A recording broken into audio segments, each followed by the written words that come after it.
Certo, vamos desempacotar isso. Porque, assim, durante milênios a gente meio que assumiu que o divino morava na pedra, né?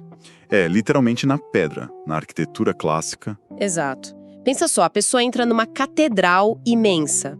Aí tem aqueles vitrais filtrando a luz em ângulos que parecem matematicamente perfeitos, sabe?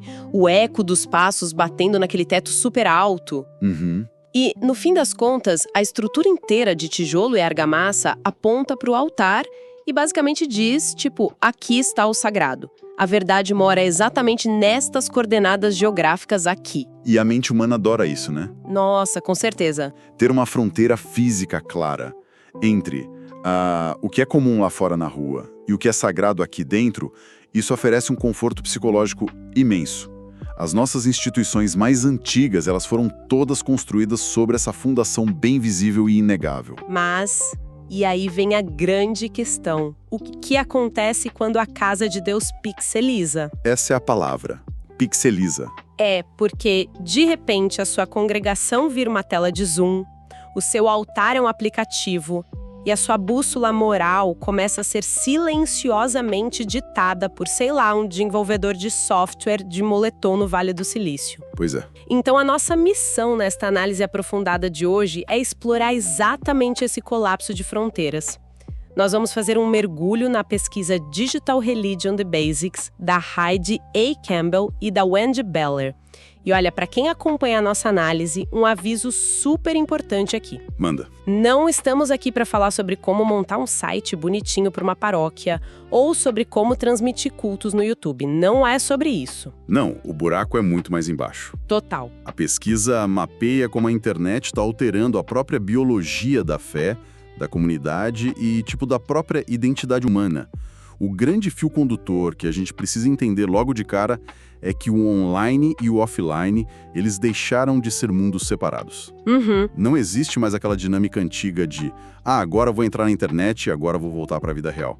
Acabou isso. Esses dois ambientes colidiram, eles formaram uma coisa só, um influenciando o comportamento do outro em tempo real. E é por isso que esse mergulho no material de hoje importa de forma urgente para quem nos ouve. Seja a pessoa incrivelmente religiosa ou absolutamente ateia, agnóstica, não importa. Exatamente, afeta todo mundo. Sim, porque entender como essas instituições que têm milhares de anos estão se adaptando ou sendo completamente subvertidas pelo mundo digital é, na verdade, a chave mestra para entender como todos nós, enquanto sociedade, consumimos informações, sabe? Como construímos as nossas identidades e criamos as nossas tribos hoje. A religião funciona como uma lente de aumento perfeita para a gente ver as nossas próprias transformações invisíveis. É perfeito, porque a forma como um grupo lida com a sua teologia na internet acaba revelando a arquitetura mental de como a sociedade moderna lida com absolutamente tudo agora no século XXI. E o primeiro pilar dessa arquitetura, que desmorona, é a ideia do lugar. Do espaço físico, né? Isso. Se a vivência espiritual não precisa mais de um espaço físico exclusivo, a dinâmica de quem forma a sua comunidade muda drasticamente. Nossa, e como muda? Pense no que aconteceu com o pastor Steve Ivoy durante os bloqueios da pandemia de Covid-19. Esse caso é clássico. É incrível. Quando as portas de todas as igrejas fecharam, assim, da noite para o dia, o pânico institucional foi generalizado. A primeira reação dos líderes lá da denominação do Steve foi uma coisa puramente corporativa, de logística mesmo. Eles queriam equipamento de ponta, né? Exato, eles queriam encontrar o prédio com os melhores equipamentos, as melhores câmeras em 4K, a melhor iluminação, para fazer tipo uma superprodução unificada e transmitir para todas as pequenas congregações. A ideia era criar um programa de TV de alta qualidade. O que até faz sentido se a gente pensa na religião como um produto a ser consumido, né? Uhum. Mas o pastor Steve percebeu um detalhe crucial sobre a psicologia da comunidade dele. Ele meio que parou o projeto e apontou que as pessoas da congregação não queriam um show estético super produzido. De jeito nenhum. Elas estavam isoladas em casa, assustadas com uma pandemia global. O que elas precisavam era ver rostos familiares, sabe? Elas precisavam ver o cenário da igreja do bairro delas, o banco de madeira arranhado, a pessoa que celebrou os casamentos e batismos ali no local. Sim, a conexão humana real. E o que ele fez? Ele pegou um smartphone comum, abriu o Facebook e começou a gravar vídeos caseiros. Monólogos simples, sem nenhuma edição. Além disso, ele começou a ligar diretamente para os membros. E adivinha? O engajamento foi absurdo. Muito maior do que qualquer transmissão em alta definição teria alcançado. Rede fluida de conexões. O que sustenta o grupo não é mais o teto compartilhado, mas sim a ressonância emocional. A tecnologia, nesse caso, não substituiu a igreja local. Não, ela funcionou meio que Como um suporte de vida, né? Exato, um suporte para que os laços interpessoais sobrevivessem à destruição temporária ali do espaço físico. Só que, ao mesmo tempo que a gente tem esse uso íntimo e caseiro da tecnologia, existem grupos que levam essa diluição do espaço para um nível que parece ficção científica. Ah, sim, o outro extremo da coisa. Olha o exemplo da igreja LCBC na Pensilvânia. Eles operam o que a pesquisa chama de realidade multilocal. A gente está falando de 20 campi diferentes, alugando escolas, teatros, atendendo 17 mil membros todo fim de semana. E olha isso, quando o culto começa, a banda ao vivo toca uma música tipo Beat It do Michael Jackson. E o detalhe, toca de forma perfeitamente sincronizada em todos os 20 locais simultaneamente, com uma coreografia que é cronometrada assim ao milissegundo. O ambiente offline é desenhado para imitar a precisão de um software. E o mais surreal é na hora do sermão. O pastor principal não está lá na sala. Ele é transmitido como um holograma em 3D, em tamanho real, para vários locais ao mesmo tempo. Parece cena de filme. A Tura tá ali tocando de verdade, Uhum. mas o vocalista principal é uma projeção hiperrealista transmitida de uma matriz remota. A emoção humana está intacta, mas o espaço físico foi completamente hackeado pela tecnologia. O que é fascinante aqui é que a ilusão de presença é tão bem executada que o cérebro humano aceita o holograma como uma autoridade real no recinto, sabe? E engana-se quem pensa que isso é só uma excentricidade de mega igrejas evangélicas lá nos Estados Unidos. Verdade, a pesquisa mostra outros grupos. Sim, a União do Judaísmo Reformista, por exemplo, declarou abertamente que o futuro inegável da comunidade deles é o que eles chamam de multiacesso. É esse fluxo inseparável entre o presencial e o digital. Para eles, a sobrevivência de uma tradição que tem milênios depende de aceitar que a comunidade judaica contemporânea é uma rede distribuída e não mais um código postal. Nossa, mas você percebe o efeito dominó que isso gera?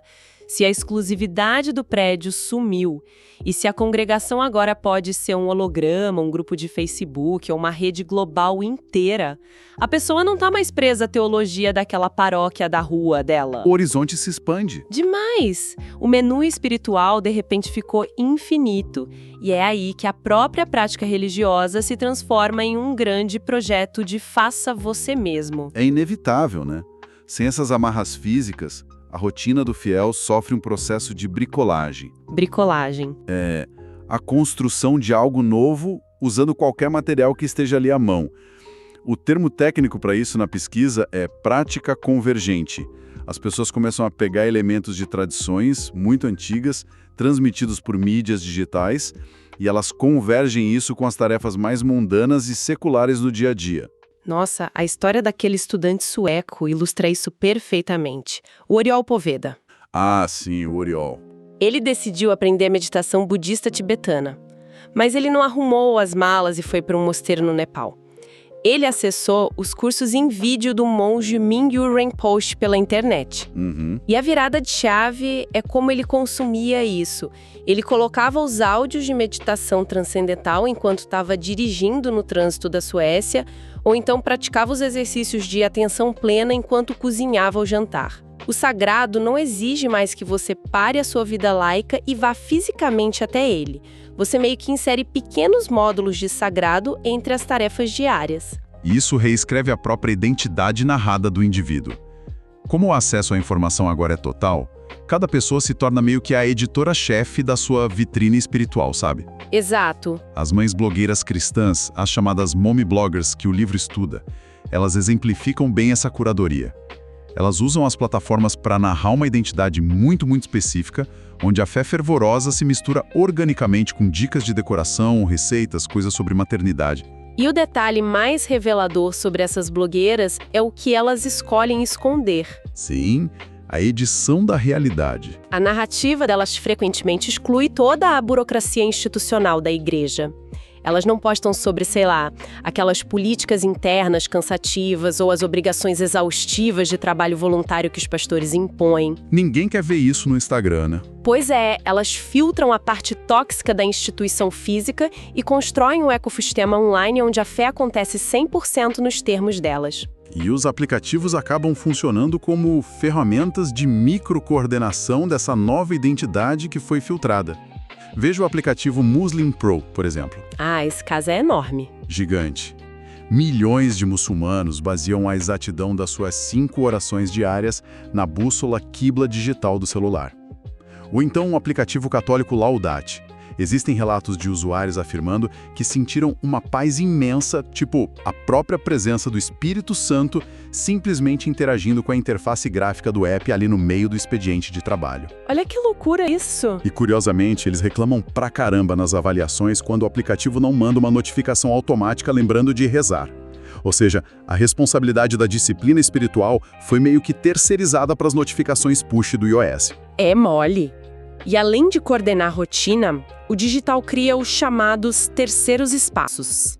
Isso é vital para quem a geografia física não é apenas inconveniente, mas ativamente perigosa. Com certeza. O material destaca grupos como o Believe Out Loud, que oferece cultos online e suporte teológico para cristãos LGBTQIA+.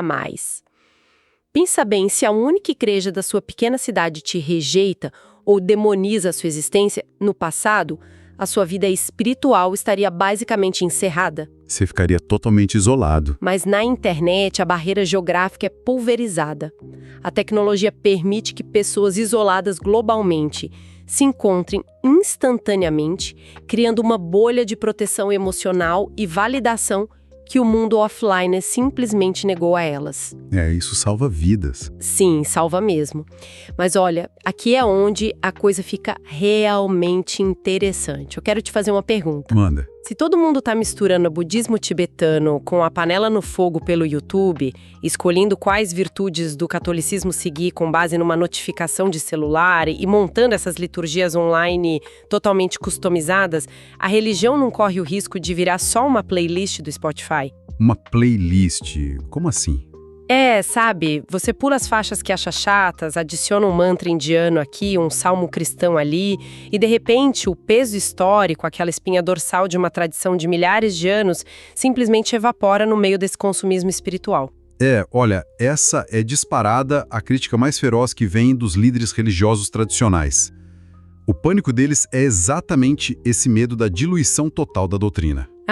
No entanto, a análise sociológica do livro sugere uma leitura um pouco diferente. A tecnologia, na verdade, não criou essa fragmentação. Ela apenas ofereceu as ferramentas para lidar com uma identidade moderna que já é naturalmente fraturada pela pressão da vida contemporânea.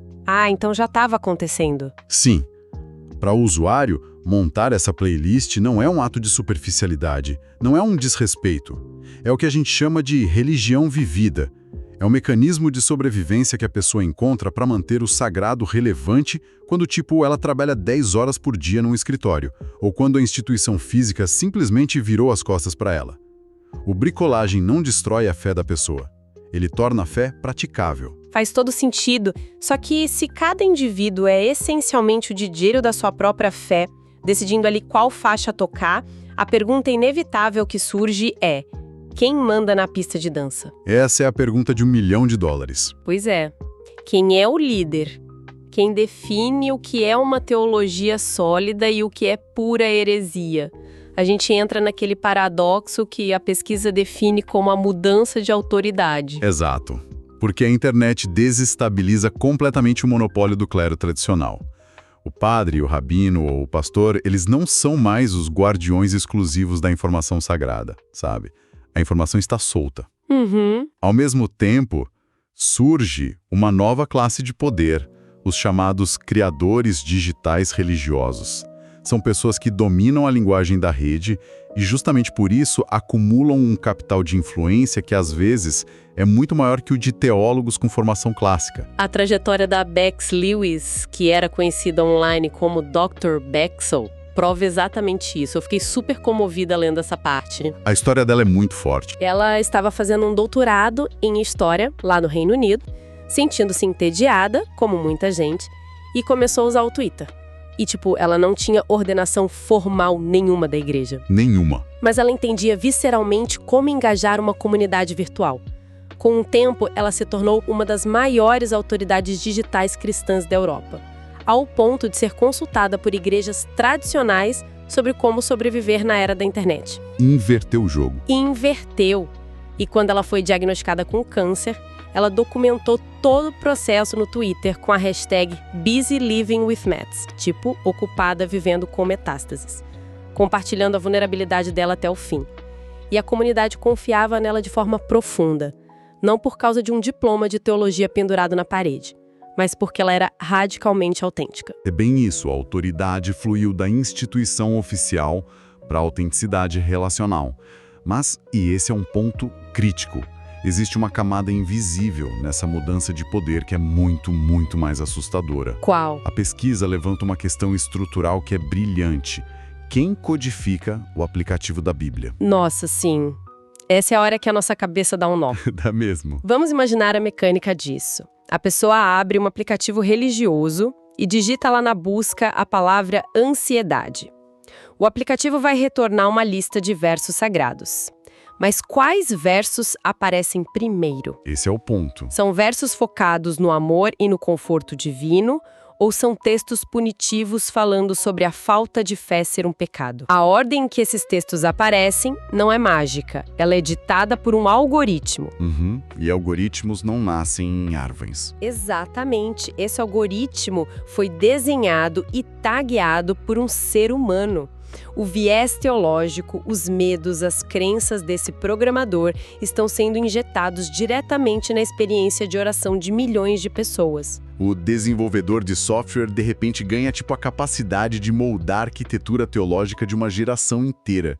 E a maioria absoluta dos usuários nem sequer percebe que há um intermediário entre eles e o texto sagrado, sabe? Fica parecendo que é a voz de Deus direto na tela. Exato. A tecnologia aparenta ser super neutra, mas ela carrega os valores de quem a construiu. O Vale do Silício se torna, na prática, um imenso gerador de dogmas que não são declarados. Então, o que tudo isso significa na prática pra gente? Significa que o cara de moletom, tomando energético às 3 da manhã, que programa o sistema de ranqueamento do seu app de orações, ele tem o mesmo impacto de influência hoje que um concílio inteiro de bispos tinha há 500 anos. É bizarro pensar nisso. Ele é literalmente o novo porteiro do que é considerado a vontade de Deus na sua tela. E a razão pela qual os usuários aceitam esse algoritmo, sem nem pestanejar, se conectarmos isso a uma visão mais ampla, nos leva a outro conceito crucial do livro, a autenticidade experiencial. Me explica melhor isso. É que o critério para algo ser aceito como verdade mudou. Historicamente, algo era verdadeiro porque a igreja oficial carimbava lá e dizia, isso aqui é verdade. Hoje, algo é validado como verdade se o indivíduo sente uma emoção genuína ao interagir com aquilo. Entendi, então é sobre o que a pessoa sente. Isso. A verdade migrou do selo de aprovação externo da instituição para a ressonância emocional interna da pessoa. E o mais louco é que o nosso cérebro não sabe diferenciar a origem dessa emoção, mesmo que ela venha de um monte de pixels brilhantes na tela de um computador. A pesquisadora Louise comprovou isso explorando um templo budista virtual no Second Life. Essa história do Second Life é ótima. É surreal. Ela estava lá, usando o avatar dela em um ambiente online de meditação, super focada, quando de repente outro usuário entrou na sala digital. O avatar desse cara estava só de cueca e ele começou a fazer o personagem pular desrespeitosamente em cima da estátua virtual do Buda. Imagina a cena. E a Louise, detalhe, que nem sequer é budista na vida real, ela relatou que o coração dela acelerou de verdade. Ela sentiu uma ofensa moral e uma profanação genuína. O espaço era feito de código, o desrespeito era uma animação em 3D, mas a emoção sagrada ofendida no peito dela era biologicamente real. É impressionante. Se a experiência evoca um sentimento autêntico no usuário, o impacto dessa experiência se torna totalmente tangível, sabe? A consequência de um evento virtual vaza imediatamente para o mundo físico. O que é perigoso, né? Muito. O grande problema é quando essa bússola da autenticidade experiencial é sequestrada por pessoas mal intencionadas. Porque se o único requisito para algo se tornar verdade na mente de um grupo é evocar emoções muito fortes, cara, isso abre as portas do inferno para a desinformação. É o lado sombrio de ser o próprio DJ da verdade.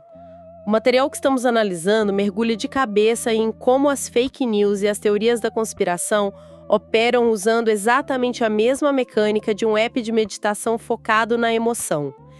Pegue o caso bizarro do Pizzagate nos Estados Unidos. Clássico exemplo de desinformação armada. Começou na internet e mirou agressivamente em comunidades cristãs fundamentalistas.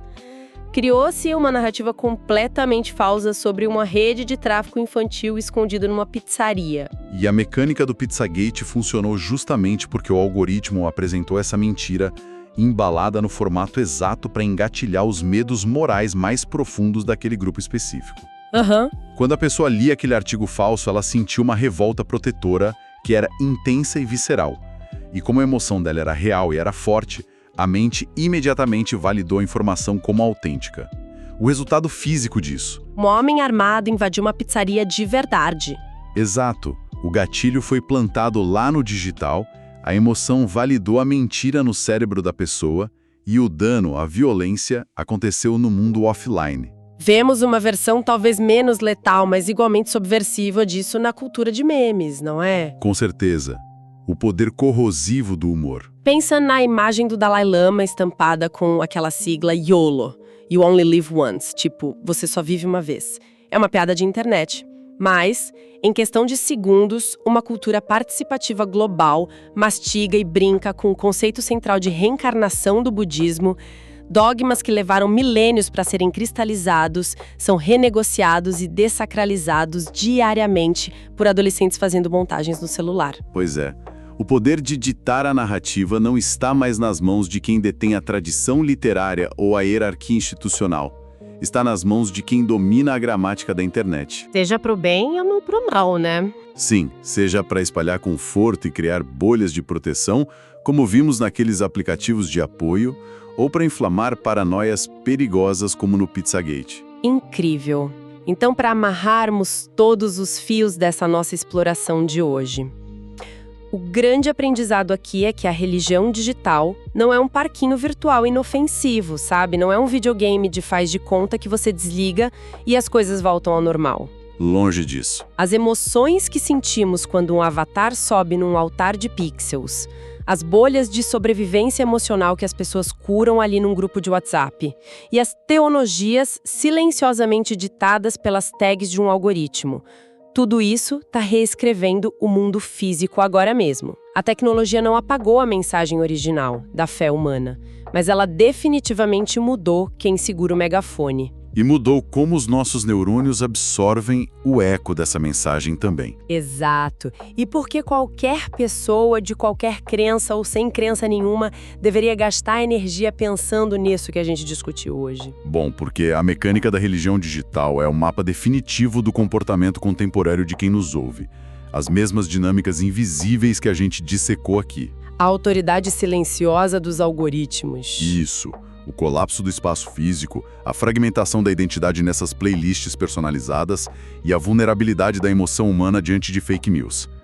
Cara, são as exatas mesmas forças que estão moldando como a gente vota em eleições, como a gente consome marcas e como a gente se relaciona uns com os outros. Independente de haver um altar ali envolvido ou não. Exatamente. A religião é só o laboratório mais antigo da humanidade. Chegamos àquele momento de deixar quem acompanha a nossa análise com uma pergunta para tirar o sono. Vamos lá, hora de fritar o cérebro. Diante de tudo que a gente viu hoje sobre a autoridade escorregando das mãos dos líderes humanos tradicionais para as mãos dos desenvolvedores e dos sistemas automatizados, pensa no avanço acelerado das inteligências artificiais. E aí a coisa fica louca. Pois é.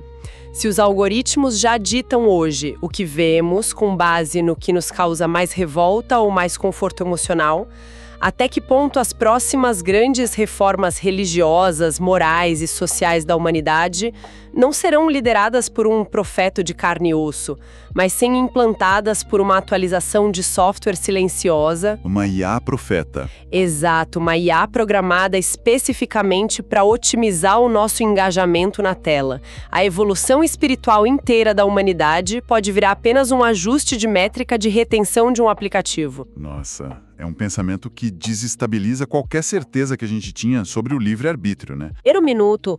Ela não foi implodida pela internet. Ela apenas teve seus tijolos de granito convertidos em linhas de código invisíveis. A necessidade humana de conexão, de encontrar um sentido em tudo, continua exatamente lá, pulsando forte.